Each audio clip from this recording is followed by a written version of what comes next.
नमस्कार, जय श्री राम, जय हिंद। क्या हाल चाल है आप सब लोगों के। चैनल में आप लोगों का एक बार फिर से स्वागत है। इस वीडियो के थंबनेल को देखकर आप लोगों में से काफी ज्यादा लोग कंफ्यूज हो गए होंगे कि आखिरकार मैंने ऐसे वर्बियाज का इस्तेमाल क्यों किया है, इल्हान गांधी और राहुल उमर। तो उस कंफ्यूजन को दूर करने का सिंपल सा रास्ता ये है कि आप इस वीडियो को अंत तक देखें। थोड़ा सा लंबा है पर विस्तार पूर्वक आपको सब कुछ समझाने की कोशिश करूंगा।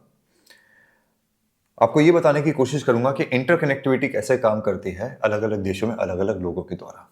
एक छोटा सा हिंट दे देता हूं कि जिस देश में लोग बैठे होते हैं, जिस देश की थाली में खाना खाते हैं, उसी में छेद कैसे करते हैं, उसी में कैसे थूकते हैं, वो कनेक्टिविटी फैक्टर क्या होते हैं, और यहाँ पे इल्हान गांधी और राहुल उमर का क्या कनेक्शन है, वो इस वीडियो के माध्यम से आपको समझाने की कोशिश करूंगा। ये वीडियो प्राइमरीली वैसे इल्हान उमर के ऊपर ही है। उसको एक्सपोज करने की कोशिश करेंगे, किस तरीके से वो इलीगल तरीके से यूएस में दाखिल होती है और झटके से उसे यूएस की सिटीजनशिप मिल जाती है, उसको एक्सपोज करेंगे। वही यूएस जहां वर्षों लग जाते हैं आपको सिटीजनशिप लेने के लिए, इल्हान उमर को वो चीज़ सिर्फ 3 से 4 वर्षों के भीतर हासिल कैसे हुई, उसकी बात करेंगे। वैसे तो ये है यूएस रिप्रेजेंटेटिव, कांग्रेस वहाँ जो है डेमोक्रेटिक पार्टी से ताल्लुकात रखती हैं, पर जानी जाती हैं भारत विरोधी कमेंट के लिए, और किस तरीके से यहाँ के पॉलिटिशियंस उनको सपोर्ट करते हैं उसके बारे में बात करेंगे। इस वीडियो में आपको ये भी बताऊंगा कि जो एक रीसेंट नाम ऑपरेशन सिंदूर के दौरान में फेमस था, उसका इस महिला के साथ क्या कनेक्शन है। आपको ये भी बताने की कोशिश करूंगा कि एक महिला जो एक स्कूटी पे घुमा करती थी और जिसकी सबसे महंगी गाड़ी एक होंडा सिटी हुआ करती थी, कैसे अचानक से उसके पास 5-5 लग्जरी गाड़ियां आ जाती हैं, 18 से 22 मिलियन डॉलर की मालकिन बन जाती है। उस सच से आपको अवगत कराऊंगा। और सबसे बड़ा सीक्रेट जो इस वीडियो में आपके साथ शेयर करने वाला हूं मैं, वो ये है कि इल्हान उमर हिजाब क्यों पहनती है। जी हाँ, हमेशा से अपनी जिंदगी में हिजाब नहीं पहना करती थी ये, बट एक वाक्या हुआ था, एक दुर्घटना हुई थी। टेररिस्ट अटैक नहीं, एक दुर्घटना कुछ लोगों के द्वारा करी गई थी, जिसको सपोर्ट करने के लिए इन्होंने अपनी जिंदगी के अंदर एक बदलाव लाया था। और वो बदलाव क्या है, उसकी कहानी भी इस वीडियो के अंदर बताऊंगा। तो मेरा रिक्वेस्ट है आपसे कि इस वीडियो को अंत तक जरूर देखना, क्योंकि इल्हान गांधी और राहुल उमर मैंने थंबनेल में क्यों लिखा है, आपको वीडियो के अंत होते होते समझ में आ जाएगा। ऑफ कोर्स इस वीडियो के बीच बीच में आपको मैं समझाता भी रहूंगा in case you miss something, but I am pretty sure आप इंटेलिजेंट हो, कुछ भी मिस नहीं करोगे। ठीक उसी तरीके से जिस तरीके से आप इस वीडियो को शेयर करना मिस नहीं करोगे और चैनल को सब्सक्राइब करना मिस नहीं करोगे। आइए अब जानने की कोशिश करते हैं इल्हान गांधी और राहुल उमर वाली ये कहानी क्या है।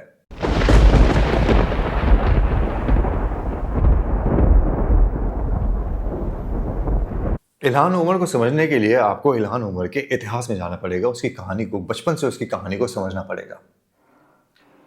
तो बात है 1982 की, 1982 की, जब सोमालिया के मोगाडिशु में सिविल वॉर चल रहा था। चारों तरफ कत्लेआम मचा हुआ था, और जैसा कि आपको पता है, चाहे इस्लामिक कंट्री हो या नॉन इस्लामिक कंट्री हो, इस्लाम और इस्लाम को फॉलो करने वाले लोग ऐसे होते हैं जो कभी भी शांति से रह नहीं सकते। वहाँ पे भी वही खून खराबा चल रहा था, और उस खून खराबे से बचने के लिए इल्हान की फैमिली जो है वहाँ से भागने का सोचती है। फैमिली बड़ी थी, 7 भाई बहनों में इल्हान उमर सबसे छोटी थी, और करीबन करीबन 9 साल की इसकी उम्र थी जब इसके माता पिता जो हैं इसको लेके, सारे बच्चों को लेके भागते हैं और केन्या शिफ्ट करते हैं। केन्या में ददाब नाम का एक रिफ्यूजी कैंप था, वहाँ पे करीबन करीबन 4 साल इन लोगों ने अपनी ज़िंदगी के बिताए, और वहीं पे स्ट्रगल करते हुए आगे की ज़िंदगी कैसे जी जाएगी उसका ताना बाना जो है वो बुना गया।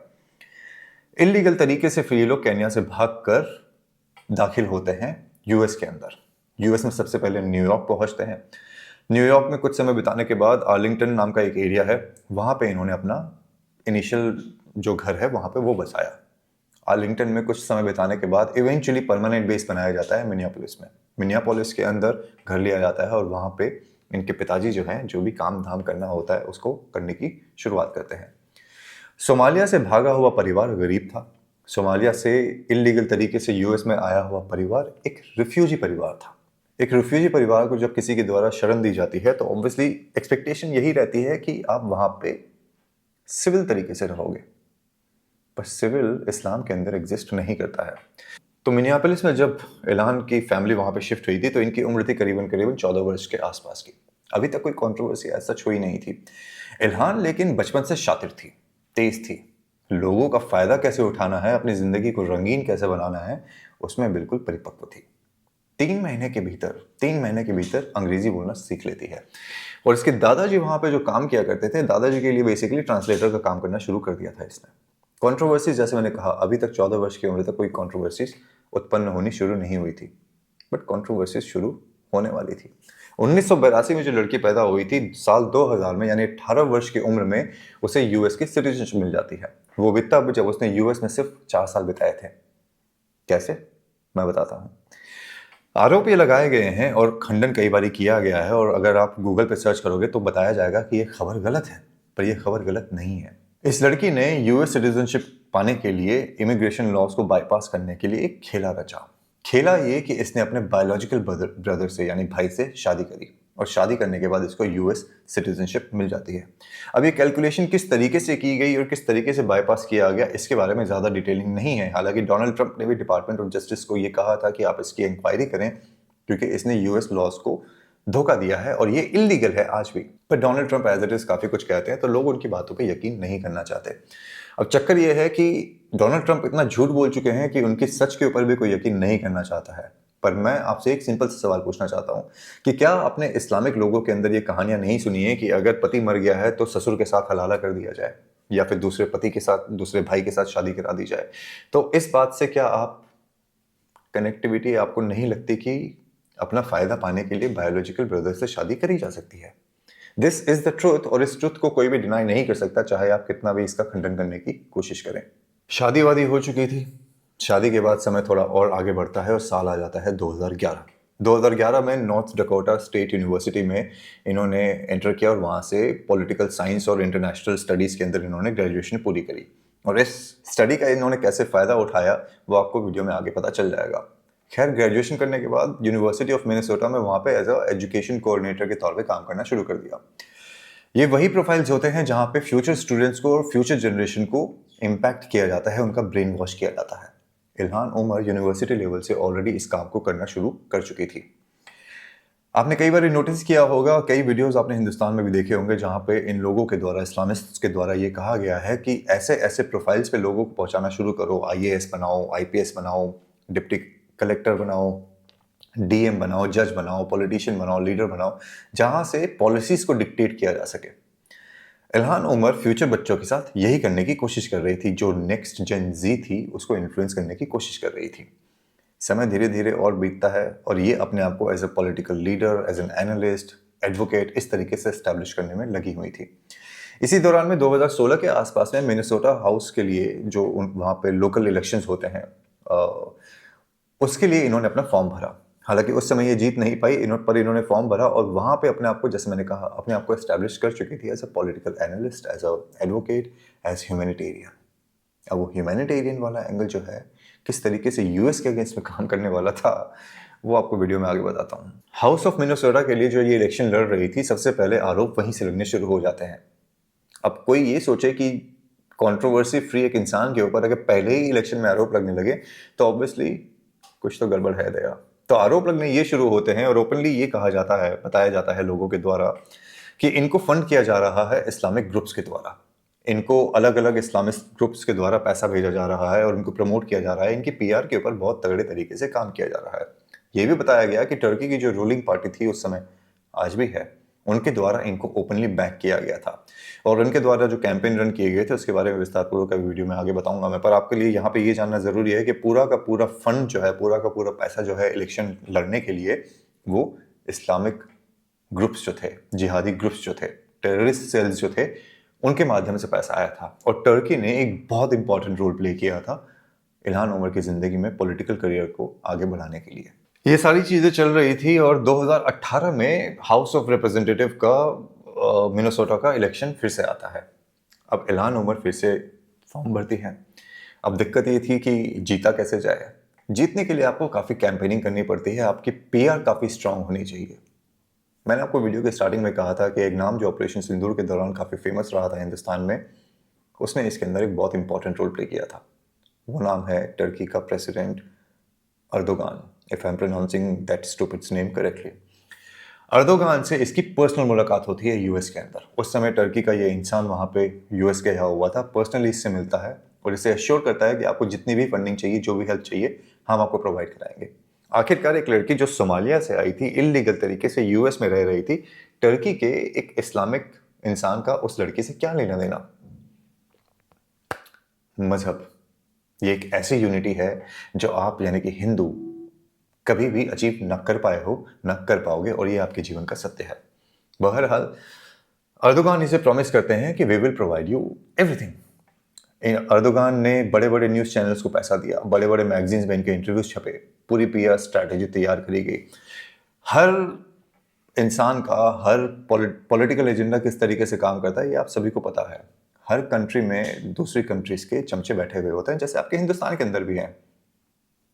जुबैर, बरखत, साक्षी, अर्पित नाम का एक इंसान है, वो पता नहीं कितने ही नाम है, अब तो मुझे नाम भी ध्यान नहीं रहते हैं। ये इंसान लोगों के द्वारा, इनको जैसे चाइना के द्वारा इनको पैसा दिया जाता है हिंदुस्तान के अगेंस्ट में बात करने के लिए, स्पेसिफिक लोगों को प्रमोट करने के लिए, उमर खालिद हो गया, शर्जील इमाम हो गया, इस तरीके से। उसी तरीके से मैगजीन्स में पैसे दिए गए, न्यूज़ चैनल्स में प्राइम टाइम खरीदा गया ताकि इल्हान उमर की आवाज़ को लोगों तक पहुंचाया जा सके। ये इंसान जो एक यूनिवर्सिटी में काम करते हुए लोगों को इन्फ्लुएंस कर रही थी, अचानक से बड़े बड़े न्यूज़ चैनल्स में बैठ के अपने एजेंडा को, अपने प्रोपोगेंडा को लोगों के सामने प्रस्तुत कर रही थी।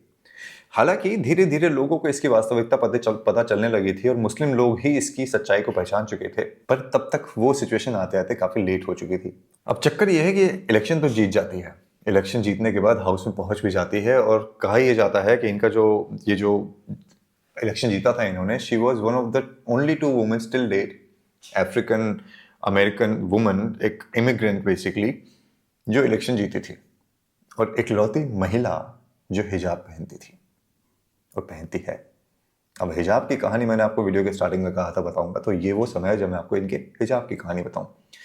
आपको ये जानकर आश्चर्य होगा कि इल्हान उमर हमेशा से हिजाब नहीं पहना करती थी। हिजाब इन्होंने तब पहना जब यूएस के ऊपर, जब ये नई नई सिटीजन बनी ही थी, जब यूएस के ऊपर अलकायदा के द्वारा टेररिस्ट अटैक किया जाता है और 2 विमानों को बिल्डिंग के अंदर घुसा दिया जाता है, ट्विन टावर्स के अंदर। हजारों लोग मरे थे, 2800 से ज्यादा लोग मरे थे उस टेररिस्ट अटैक में। उस टेररिस्ट अटैक के बाद इल्हान उमर ने हिजाब पहनना शुरू कर दिया। पहले हिजाब नहीं पहना करती थी, पर उसके बाद पहनना शुरू कर दिया।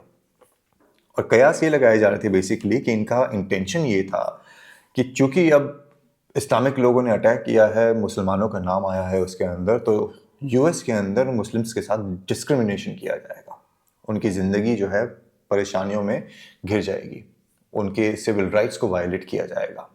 और इल्हान उमर जो कि अभी तक सिर्फ और सिर्फ 18-19 साल की थी, ये होने नहीं देना चाहती थी।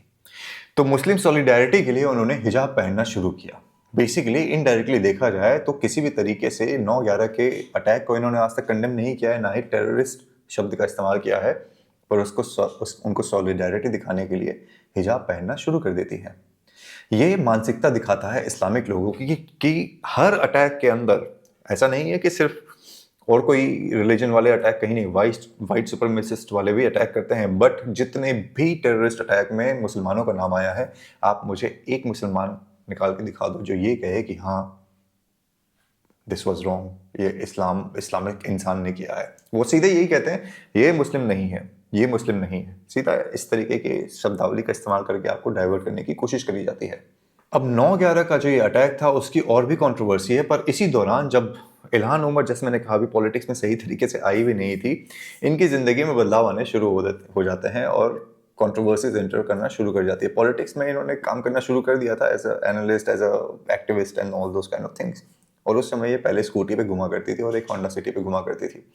अचानक से इनको इस्लामिक ग्रुप्स के द्वारा लग्जरी कार्स गिफ्ट करी जाने लगी। 4-4, 5-5 गाड़ियाँ, 5 गाड़ियाँ टू बी एग्जैक्ट, इनको गिफ्ट करी गई उन लोगों के द्वारा जो इनके पॉलिटिकल करियर को फंड कर रहे थे।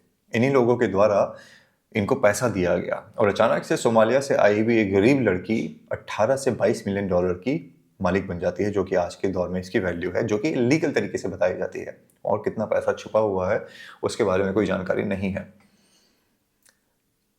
कहना यह है कि बिजनेस वेंचर्स हैं, अलग अलग जगह पे इन्वेस्ट किया हुआ है। इन्वेस्ट करने के लिए भी पैसा तो चाहिए होता है ना।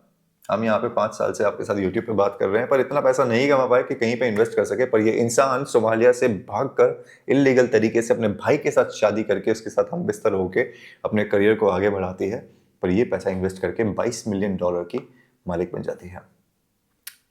एनीवेज, कंट्रोवर्सीज और भी हैं, थोड़ा उनके बारे में बात करते हैं। अब कंट्रोवर्सीज जिंदगी में धीरे धीरे बढ़ती जा रही थी, पर 9/11 का उल्लेख फिर से एक बारी करना यहाँ पे बहुत ज़्यादा ज़रूरी है। वो इसलिए क्योंकि जिस तरीके से ये बचाव करती नजर आती हैं टेररिस्ट्स के, जिस तरीके से हिंदुस्तान में राहुल गांधी भारत के अगेंस्ट स्पीच देता है, सिर्फ उसकी भर्त्सना करी जाती है, कोई भी एक्शन नहीं लिया जाता, वही हाल मोर और लेस इल्हान उमर का भी है। और यहाँ पे आपको समझ में आएगा इल्हान गांधी राहुल उमर क्यों लिखा मैंने, और इनके और भारत के कुछ पॉलिटिशियंस के बीच में, इनके बर्ताव में, इनके बिहेवियर में, इनकी मेंटालिटी में कितनी सिमिलैरिटी है। एक सिविल राइट्स ग्रुप को एक स्पीच दे रही थी, councils of American Islamic relations, इस तरीके का एक ग्रुप है, वहां पे स्पीच दे रही थी। अब स्पीच के दौरान 9/11 की बात उठनी शुरू हुई। किसी ने एक सवाल किया, 9/11 एक टेररिस्ट अटैक था, इस बात को कोई भी डिनाई नहीं कर सकता। अलकायदा के द्वारा आज तक किया गया सबसे बड़ा टेररिस्ट अटैक, एटलीस्ट हमारे जीवन काल में जो हमने देखा वो सबसे बड़ा। पर एक बार भी यहाँ पे टेररिस्ट्स को ना उनका नाम लेके बुलाया गया, ना उनको इस्लामिक बोला गया, और ना ही ये कहा गया कि ये टेररिस्ट अटैक था।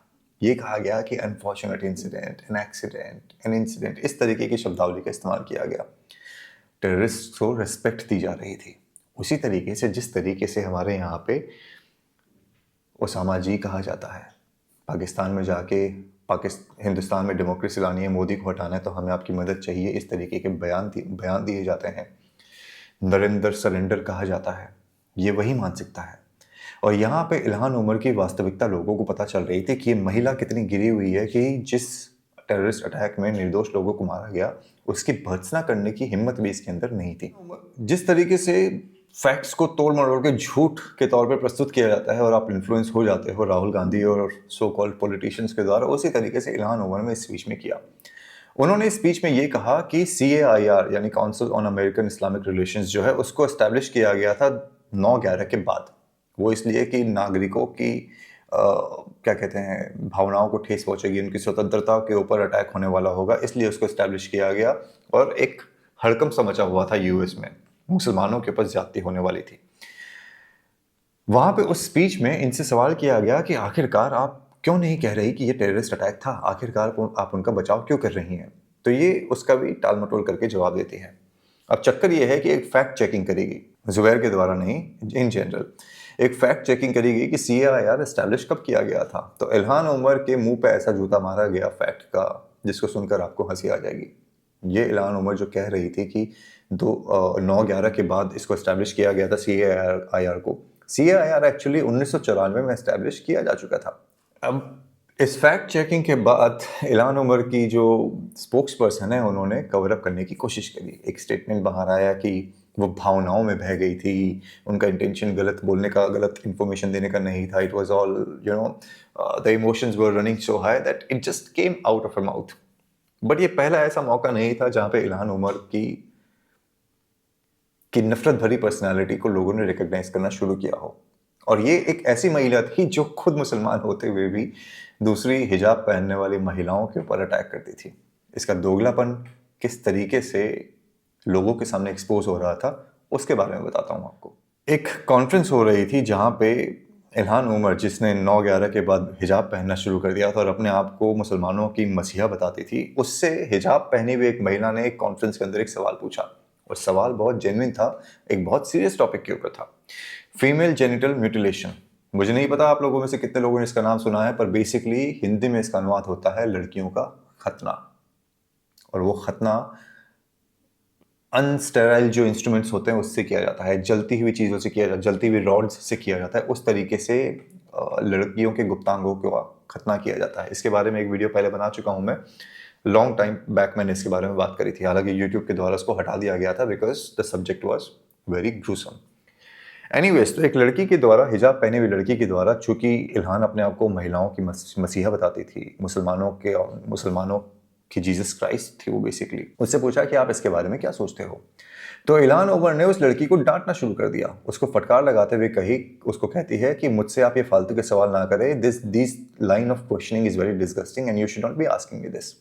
ये महिला, जिसके खुद के मिनेसोटा हाउस को जो ये रिप्रेजेंट कर रही थी, वहां पे करीबन 44,000 से ज्यादा केसेस थे फीमेल जेनिटल म्यूटिलेशन के। उस सब्जेक्ट को एड्रेस ना करते हुए ये इस महिला के ऊपर ही अटैक करना शुरू कर देती है और उसको कहती है कि ये फालतू के सवाल आप मुझसे ना करें। ये होता है इस्लामिक लोगों का दोगलापन। खैर, साल 2020 आता है और साल 2020 आते आते इल्हान की जवानी जो है कुछ ज़्यादा ही अंगड़ाई मारने लगती है। इल्हान अपने पॉलिटिकल एडवाइज़र से शादी करती है। वो इंसान जो इसके लिए फंडिंग का फंडिंग अरेंज करता था, टिम मिनिथ नाम था उसका, उससे शादी करती है। टिम मिनिथ पहले से शादीशुदा था। इल्हान उमर की मेरे ख्याल में 2 बारी शादी हो चुकी थी, अपने भाई के साथ हलाला खाला हो चुका था, उसके बाद भी शायद एक शादी करी थी और फिर टिम मिनिथ से शादी करी। अब टिम मिनिथ से शादी करने के बाद ये वही, जैसे मैंने कहा, ये वही इंसान है जो इनका फंडिंग वगैरह ऑर्गेनाइज करता था, इस्लामिक ग्रुप के साथ जो कोऑर्डिनेशन होता था, सब कुछ यही करता था। इसके बहुत सारे बिजनेस वेंचर्स भी थे, उससे बहुत ज़्यादा पैसा आता था।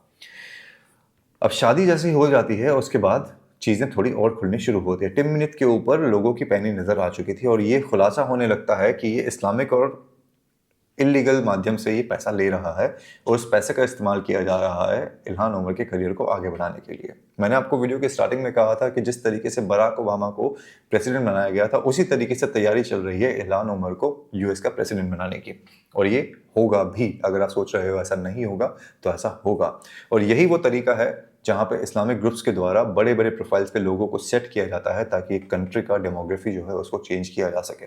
और जैसे ही डेमोग्राफी चेंज होती है, रूल चेंज होता है, एक इंडिपेंडेंट कंट्री अचानक से इस्लामिक कंट्री बन के टूट जाती है, बिखर जाती है। अब आप बोलोगे कि यार तुम तो नफरत फैला रहे हो, ऐसा कुछ भी नहीं होता। 57 कंट्रीज है इस्लामिक कंट्रीज, 2-4 कंट्रीज को छोड़ के, जहाँ पे एक्चुअली में जैसे सऊदी अरेबिया जैसे लोग हैं, जहाँ पे वो ऐसे लोगों को थोक के भी पसंद नहीं करते।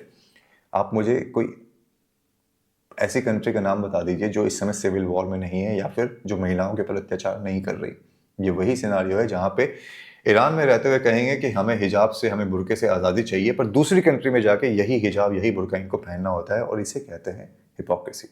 इल्हान उमर उसी का एक एग्जाम्पल है। अब टिम मिनिथ के ऊपर अलग अलग आरोप लगने लगे थे और ये साबित होने लगा था धीरे धीरे, मोरलेस क्लैरिटी होने लगी थी कि ये इलीगल तरीके से इस्लामिक लोगों से पैसा लेता है। तो धीरे धीरे इल्हान उमर ने अपने आप को इनसे थोड़ा अलग करना शुरू किया। कंट्रोवर्सी शुरू हो चुकी थी, कंट्रोवर्शियल स्टेटमेंट्स देती रहती थी, भारत के खिलाफ तो बहुत ही दी थी, जिसके बारे में भी हम बात करेंगे। अब 2021 का एक पहले आपको एक इंसिडेंट बता देता हूं जो आपके लिए जानना बहुत ज़्यादा ज़रूरी है। इजराइल और पैलेस्तीन का बोमाबोम चल रहा था। किस तरीके से हमास ने इजराइल के ऊपर अटैक किया था और किस तरीके से निर्दोष लोगों को, 1200 से ज़्यादा लोगों को मौत की घाट उतारा था, उसको पूरी दुनिया ने देखा था। हमास के आतंकवादियों ने किस तरीके से एक इजरायली लड़की को 4 दिनों तक लगातार लोगों के सामने, कैमरे के सामने प्रस्तुत किया, जब उसके पैंट से दिख रहा था कि उसकी गुप्तांगों से खून निकल रहा था। उसका रेप किया गया, कैमरों के सामने लड़कियों को नंगा करके उनके साथ दुराचार किया जा रहा था, रेप किया जा रहा था, उनको म्यूटिलेट किया जा रहा था। उसके बारे में इस महिला ने कुछ नहीं बोला।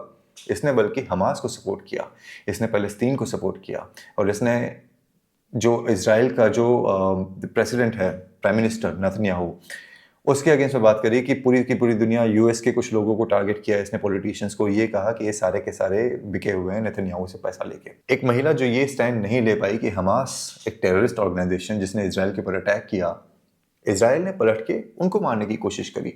अब वो अगर किसी हॉस्पिटल के ऊपर बेस बना के वहां से मिसाइल्स दागते हैं और इजराइल वहां पे अटैक करता है, तो इजराइल की गलती कैसे? ये वो विक्टिम कार्ड है जिसके बारे में कई बार बात कर चुका हूं मैं, जहां पे कभी वैल्यू कभी खत्म नहीं होती, all the time victim card. मगर ये आपको थप्पड़ मारेंगे तो ठीक है, पर अगर आप पलट के ज्यादा जोर से थप्पड़ मार दोगे तो ये कहेंगे कि थोड़ा जोर से मार दिया। ये तो गलत है भाई, मैंने इतनी जोर से नहीं मारा था, आप मेरे पे नाइंसाफी कर रहे हो, आप दुराचारी हो, अत्याचारी हो, व्याभिचारी हो। ये है विक्टिम कार्ड। अब भारत के बारे में बात कर लेते हैं। वैसे तो भारत के अगेंस्ट जो कमेंट्स हैं इनके 2017, 18, 19, 20 तब से ही चले आ रहे हैं, पर असली इंटरेस्टिंग मोड आना शुरू होता है 2023 से। 2023 में अगर आपको याद हो तो निज्जर नाम का एक इंसान था जिसका ठिकाना लगा दिया गया था। उस इंसान की मृत्यु के बाद उसकी जो हत्या करी गई थी, तो कनाडा ने भारत के ऊपर आरोप लगाया था कि भारत ने उसको मरवाया, भारत ने उसको मरवाया।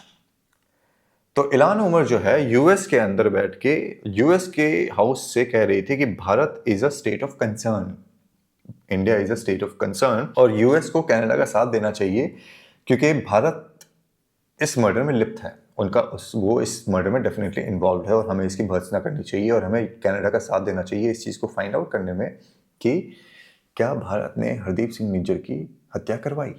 ये वही फेज है जब जून 2023 में भारत के प्रधानमंत्री नरेंद्र मोदी जो है यूएस जाने वाले थे और कांग्रेस को वहाँ पे एड्रेस करने वाले थे। तो इस महिला ने भारत के प्रधानमंत्री का बॉयकॉट किया था। अब कर ले बॉयकॉट भाई, बॉयकॉट तो बांग्लादेश ने भी आईसीसी टूर्नामेंट का करने की सोची थी, आईसीसी ने खुद ही कह दिया कि नो गोइंग नो डूइंग, निकलो यहाँ से।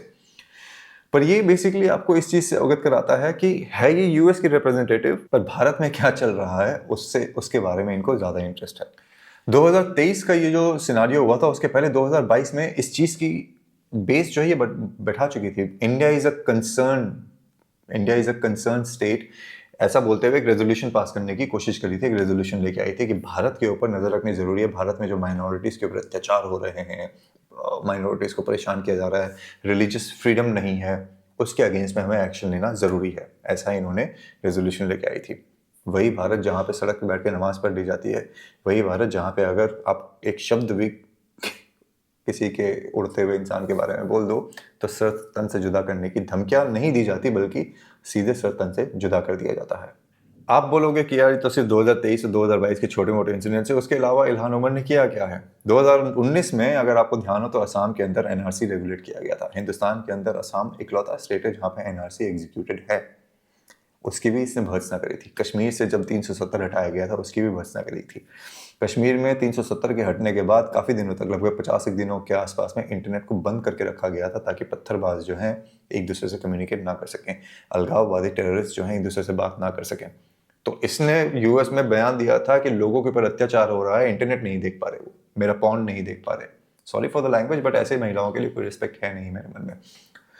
और ये कहा था कि वहाँ की कम्युनिकेशन स्ट्रीम को जल्दी से जल्दी वापस से रीस्टैब्लिश करना चाहिए और यूएस को भारत के ऊपर प्रेशर डालना चाहिए कि आपने जो ये कम्युनिकेशन सिस्टम बंद कर रखा है, आपको इसको दोबारा से एक्टिव करने की ज़रूरत है।